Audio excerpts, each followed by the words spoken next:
¿Qué tal? Buenos días, buenas tardes, buenas noches, dependiendo de cómo estén viendo el video. Eh, Mi nombre es Juan Becerra Zamudio. Voy a hacer la presentación referente a la materia de teoría de grupos. El tema que voy a presentar es la entropía de Bekenstein-Hawking y la radiación Hawking.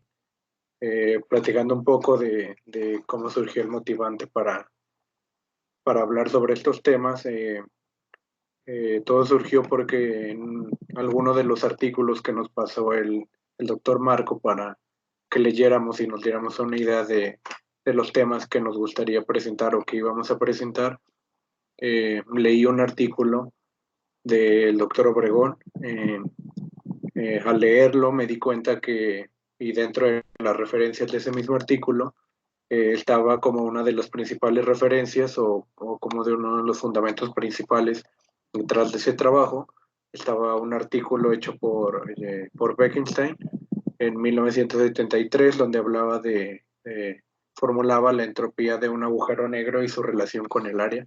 Entonces, a partir de ahí surgió eh, el por qué elijo este tema, y entonces voy a hablar de él.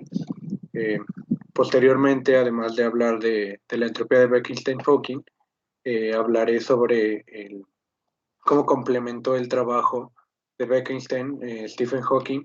Voy a hablar un poco de su principal aportación. Lo voy a abordar muy por encima. Me voy a concentrar principalmente en la entropía de Bekenstein-Hawking y en el artículo ya mencionado de Bekenstein. Quiero recalcar que la función que le voy a dar a la exposición no es muy técnica, es más centrada en los conceptos físicos. No me voy a adentrar mucho en los formalismos matemáticos que hay detrás de estos descubrimientos. Por eso principalmente me gustó bastante el artículo de Bekenstein en el que habla del tema, porque no se mete mucho en formalismos matemáticos. El contenido del que voy a hablar es un poco de la introducción sobre qué es un agujero negro, sus características, cómo se relaciona con todo, la entropía de Bekenstein, vista desde el punto de vista del artículo escrito por Bekenstein, y finalmente, como mencioné, voy a hacer una explicación muy vaga sobre la radiación Hawking y cómo complementó el trabajo de Bekenstein. Bueno, como estarán viendo, hice una presentación referente al tema. La presentación la podrán encontrar en la descripción, o si no, se la pasaré al encargado del video. Bueno, la introducción un poco. Los agujeros negros pues se pueden definir como regiones en el espacio en la cual el campo gravitatorio es tan alto que nada puede escapar, incluyendo a la luz. Este es un concepto, una definición muy básica. Estoy seguro que la mayoría están familiarizados con el tema. Los expertos obviamente conocen del tema, pero los alumnos, los que no somos expertos, pues estoy seguro que la mayoría, si no es por no generalizar, por no decir todos, estamos familiarizados con el concepto del agujero negro. Entonces, un agujero negro eh, eh, cuenta con diferentes formas. Un horizonte de sucesos, como se mencionó o como mencioné en la definición, es una región en que el campo gravitatorio es tan alto que se necesitaría una velocidad mayor a la velocidad de la luz, una velocidad de escape mayor a la velocidad de la luz para escapar. Pero por la relatividad general, la teoría de la relatividad, sabemos que nada puede viajar eh, a una velocidad más alta que la velocidad de la luz. Por lo tanto se concluye que nada puede salir de ahí. Desde el punto de vista de la relatividad general, en un agujero negro el campo gravitatorio es tanto que existe una singularidad, es decir, un punto en el que la curvatura del espacio es máxima y no se le puede asociar una explicación a eso.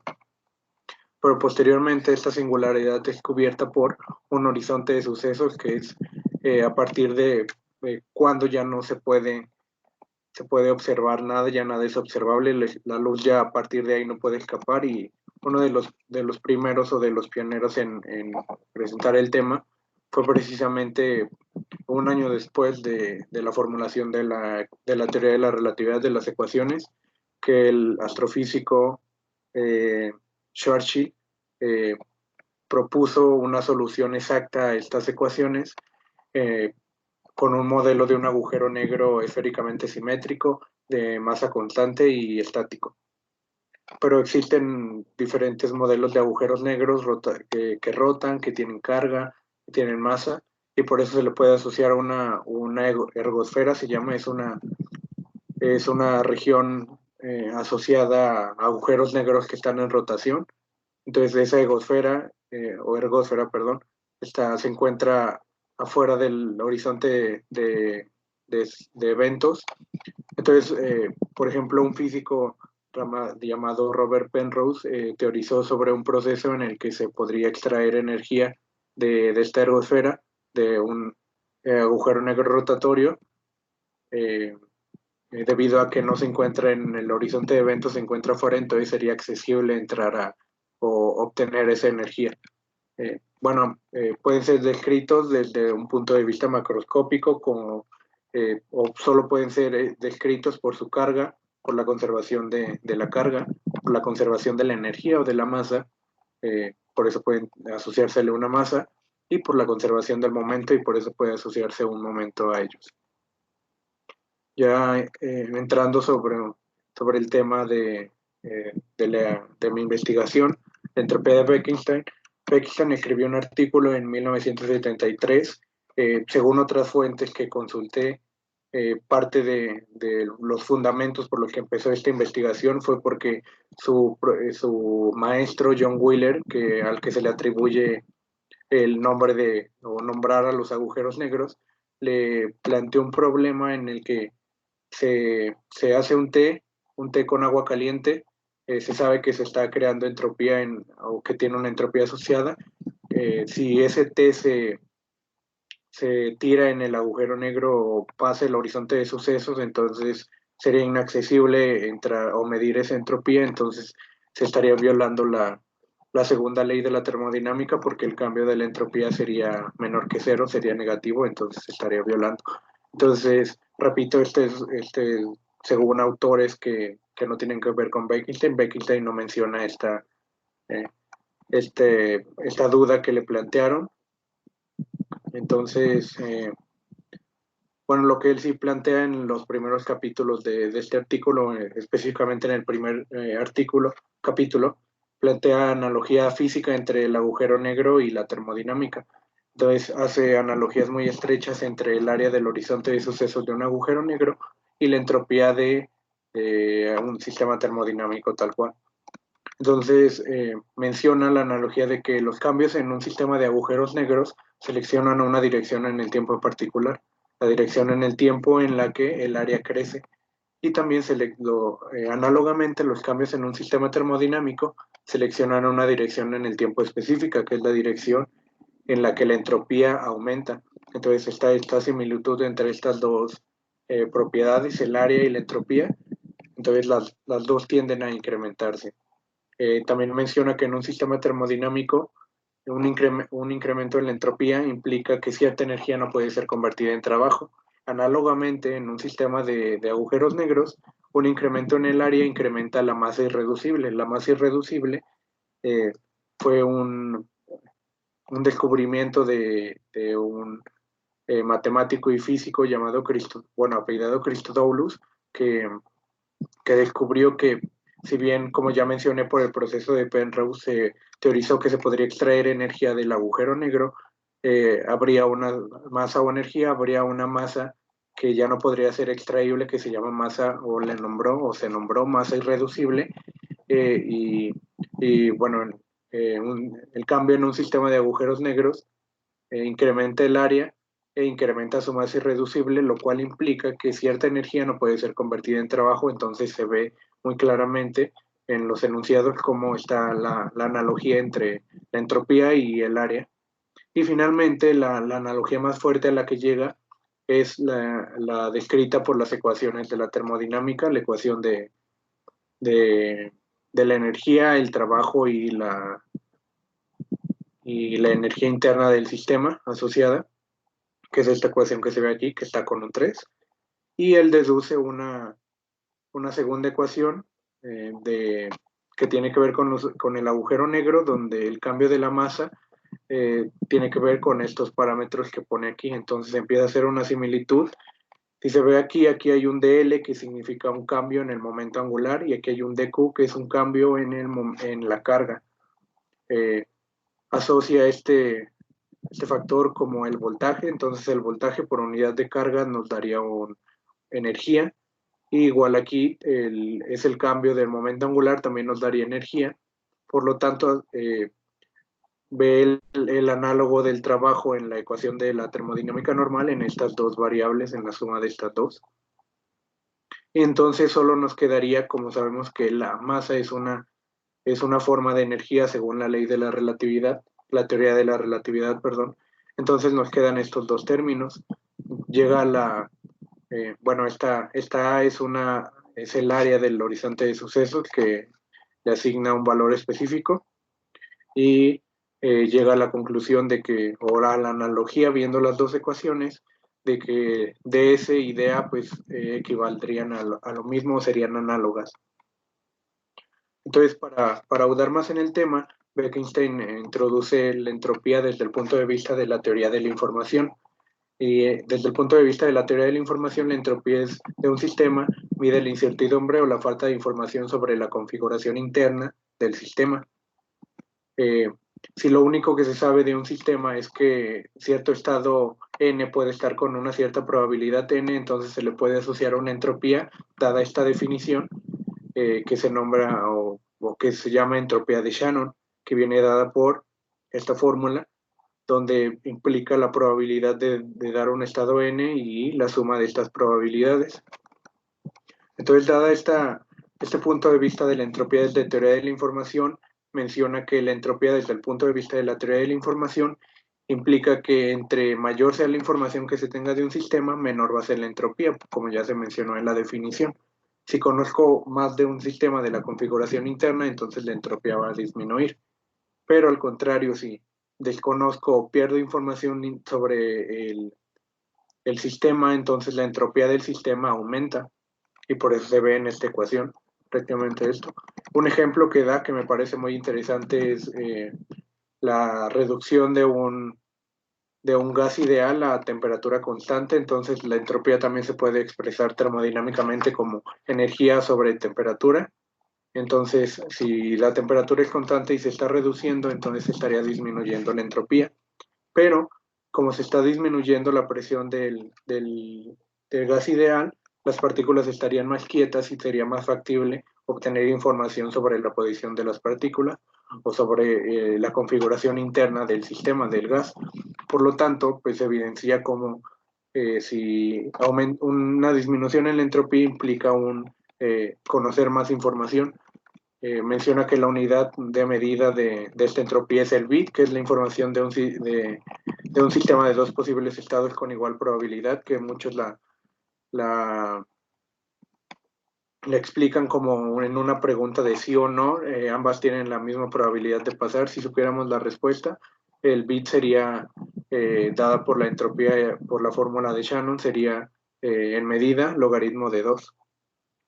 Entonces, dada esta información, menciona que en un agujero negro existe una gran pérdida de información, ya que dentro del horizonte de sucesos la información que hay es inaccesible, porque como ya mencioné, nada puede escapar de ahí, entonces no se podría observar nada porque nada, si bien se podría entrar, nada podría salir, entonces es inaccesible esa información. Entonces solo se puede conocer su masa, la carga y el momento, que como ya mencioné son las cantidades macroscópicas que se le pueden asociar según la relatividad.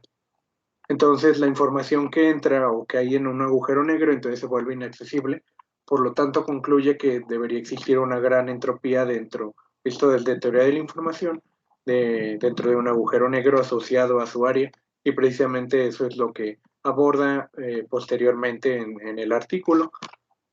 Aborda la relación entre el área y la entropía, entonces teoriza sobre o propone que debe ser directamente proporcional a una función de área, la entropía, y propone distintas funciones de área que podrían funcionar. Una sería una función monótonamente creciente, monótona creciente, lineal, en la que la relación entre la entropía y el área sería lineal, otra en la que sería inversamente proporcional la entropía al área y otra en la que sería proporcional a la raíz cuadrada del área. Con las funciones de la raíz cuadrada del área y la que es inversamente proporcional a la entropía del área, se violaría un principio cuando lo aborda, que la fusión de dos agujeros negros, la masa que resulta del agujero resultante es menor debido a que energía se disipa o masa se disipa por medio de ondas gravitacionales. Entonces, utilizando estas dos funciones, la inversamente proporcional y la de la raíz cuadrada, se llegaría a una contradicción, por lo tanto, concluye que la más acertada sería una relación lineal monótona creciente de eso. Entonces, para llegar a una expresión de una ecuación de la entropía, primero empieza a estudiar cuál sería la pérdida mínima de información, es decir, la entropía mínima que se le podría asociar. Entonces, si una partícula cruza el horizonte, la mínima información perdida sería un bit, ya que sería la mínima información que podemos perder, o es si la partícula existe o no, entonces sería un bit de información perdido, que sería la entropía asociada. Pero entonces lo hace la contraparte, ¿cuál sería el incremento mínimo en el área del agujero negro? Y para esto hace uso de algo llamado el proceso de Christodoulus, que, que ya mencioné a Christodoulus, que tuvo grandes aportes. Entonces Christodoulus en este proceso concluye que el incremento mínimo del área para una partícula puntual, es decir, de radio cero, sería cero. Entonces este mismo proceso lo toma Bekenstein y en uno de los anexos al artículo hace una generalización de este proceso y llega a la conclusión de que el incremento mínimo en el área del agujero negro eh, estaría dado por la masa de la partícula en una partícula, la masa de la partícula por el radio de la partícula. Entonces, posteriormente se dedica a reducir poco a poco el radio de la partícula para así obtener el incremento mínimo. Entonces el radio de la partícula concluye que no podría ser menor al radio de Schwarzschild, que es el radio sobre el cual cualquier objeto se volvería un agujero negro, es decir, nada podría escapar de ahí, y algo llamado en mecánica cuántica longitud de onda de Compton.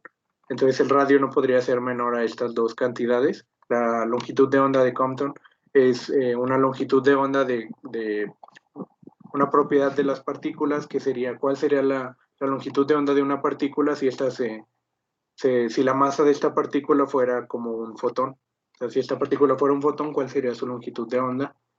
Entonces, esta sería el radio mínimo que podría tener. Entonces, trabajando sobre esto, llega a una relación de igualando cuál sería el incremento mínimo o el cambio mínimo, la información perdida mínima, que vimos que sería un bit, que sería un medio del logaritmo de 2, y lo contrapone o lo iguala con el incremento mínimo.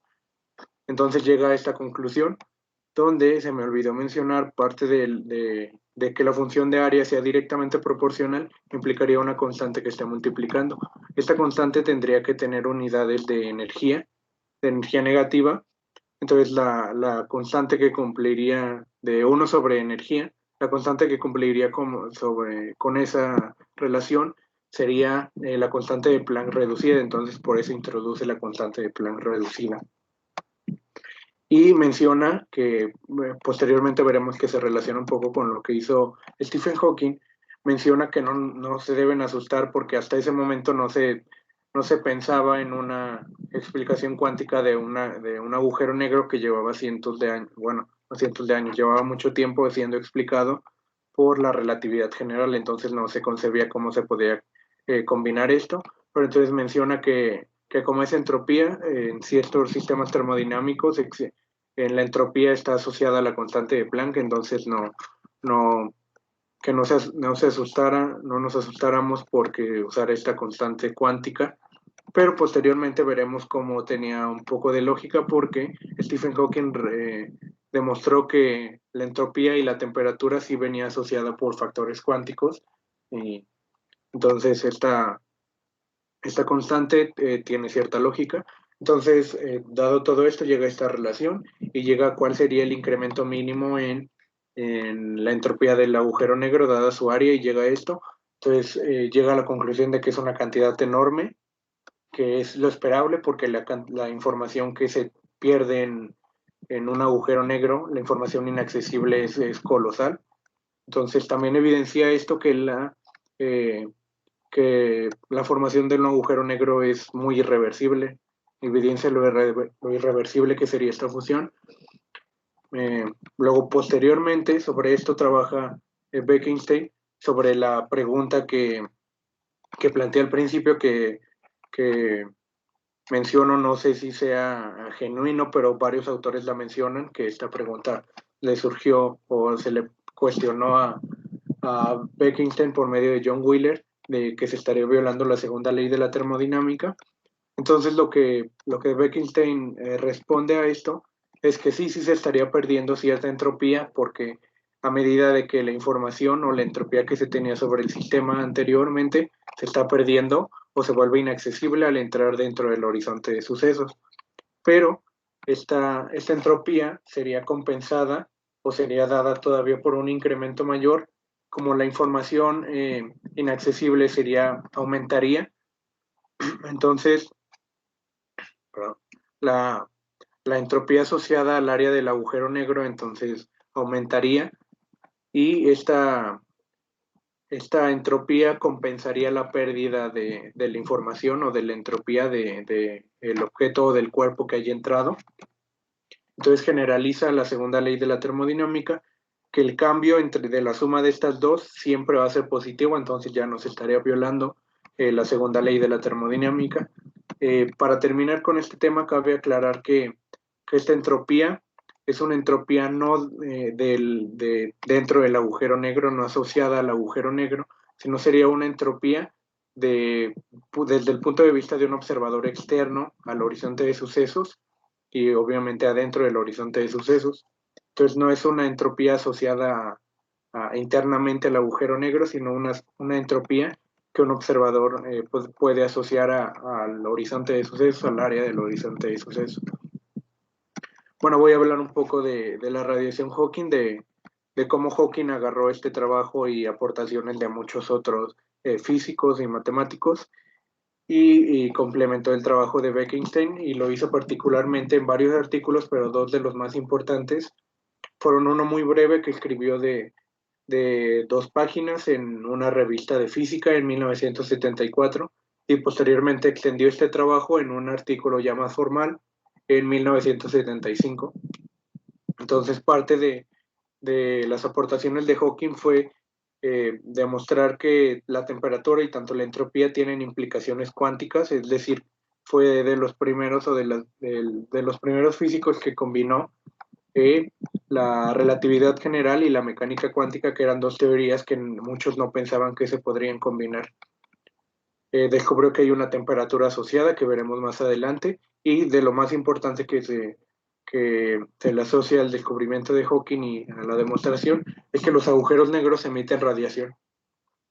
Entonces, la temperatura que descubre Hawking, esta es una aproximación muy vaga que obtuve de un artículo de divulgación en el que el formalismo matemático no es muy extenso, entonces es una aproximación muy simple de la fórmula de la temperatura, dada no metiéndose en temas de formalismos matemáticos, sino vista más empíricamente.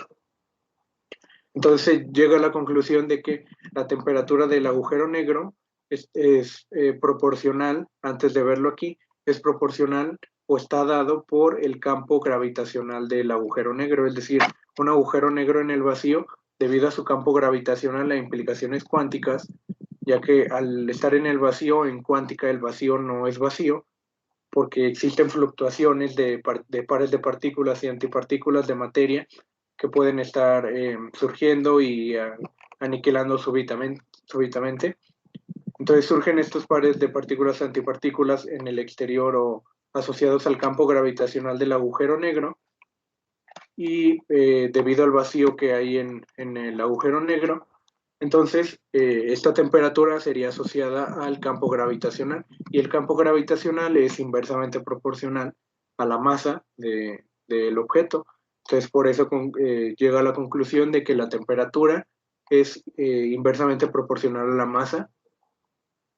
Y cabe aclarar que esto mismo que menciono sobre las fluctuaciones cuánticas tiene que ver con lo que mencioné anteriormente de que tanto la entropía como esta temperatura no son entropías del mismo agujero negro, sino son temperatura y entropía asociadas de un observador externo, ya que desde el punto de vista del observador externo estarían surgiendo este par de partícula-antipartícula. Por ejemplo, bueno, no por ejemplo, una partícula que entra en el horizonte de sucesos, la partícula de carga negativa entra al horizonte de sucesos, desde el punto de vista del observador externo, habría una pérdida de información, ya que una partícula entraría al horizonte y para describir la información completa de las partículas se necesitan las dos partículas, el par partícula-antipartícula. Entonces, si se pierde uno de estos, se perdería parte de la información. Entonces sería la otra partícula vista desde el punto de vista del observador externo, podría estar en diferentes lugares a la vez, tendría un movimiento aleatorio por la incertidumbre que genera esta. Entonces un movimiento aleatorio, la incertidumbre que genera esto, un observador externo vería cómo se emite, observaría una emisión de calor sobre esta. Entonces esto es de lo más importante que concluye Hawking, que existe una temperatura asociada, pero esta temperatura asociada viene de asociar la mecánica cuántica con la entropía, con la relatividad general, perdón. Entonces, cuando llega a la conclusión de que la temperatura y la entropía tienen implicaciones cuánticas, entonces combina estas dos teorías y llega a esta conclusión que se mencionó anteriormente. Y de lo más importante es que si existe una temperatura asociada, entonces el agujero negro no es tan negro, estaría emitiendo partículas que serían parte de este par partícula-antipartícula que estarían surgiendo, y si una entra al horizonte de sucesos, la otra, desde el punto de vista del observador externo, sería emitida en forma de radiación. Entonces llega a la conclusión de que los agujeros negros están emitiendo radiación, lo que dice que un agujero negro no está negro, ya que en cuántico un agujero negro, un cuerpo negro es algo que no emite nada, ni siquiera luz. Entonces, desde el punto de vista cuántico, un agujero negro no sería un agujero negro, lo que implica eh, que, que el nombre de agujero negro no sería tan correcto. Entonces varios autores coinciden en que si bien este nombre sigue siendo muy utilizado y comúnmente usado, eh, el hecho de que algo sea considerado un agujero negro no implicaría el que no pueda ser visto, el que sea un cuerpo negro, sino implicaría el hecho de que está asociado a él un horizonte de sucesos. Entonces, por eso muchos autores coinciden en que el término agujero negro no sería el más correcto. Bueno, como mencioné, debido a la temperatura, la conclusión de la temperatura, llega a la conclusión de que existe una radiación, entonces se estarían evaporando los agujeros negros, pero debido a que los agujeros negros que se tienen son sumamente masivos, la temperatura y por lo tanto esta radiación sería prácticamente de 0 grados Kelvin, de cero absoluto, muy cercano a ello. Entonces sería muy difícil captarlos por medio de las mediciones que se tienen accesibles a este momento, pero teoriza, bueno, debido a que un agujero negro, por ejemplo, de la masa solar, el tiempo que tardaría en poder obtenerse una temperatura bastante grande para poder ser observada, sería un tiempo de más o menos la, el- la existencia del universo, el tiempo del universo. Entonces sería muy difícil obtenerlos. Entonces teoriza sobre la existencia de agujeros negros de masa muy pequeña, llamada agujeros negros cuánticos, que son de radios aproximados de radios atómicos sí, de radios atómicos. Entonces teoriza sobre la existencia de estos que hasta donde tengo entendido no han sido comprobados hasta el momento. Bueno, ya para finalizar, voy a hablar un poco de las referencias. Estas son las referencias que tomé referencias desde el artículo original de Bekenstein y los artículos originales de Hawking, hasta artículos de divulgación básica, artículos de divulgación ya un poco más avanzada, hasta artículos intermedios en los que implican ya un poco más de formalismos matemáticos que, que estudié un poco, pero la intención de esta exposición era hablar un poco más en general sobre los conceptos físicos asociados a este tema. Entonces, bueno, esta fue mi presentación.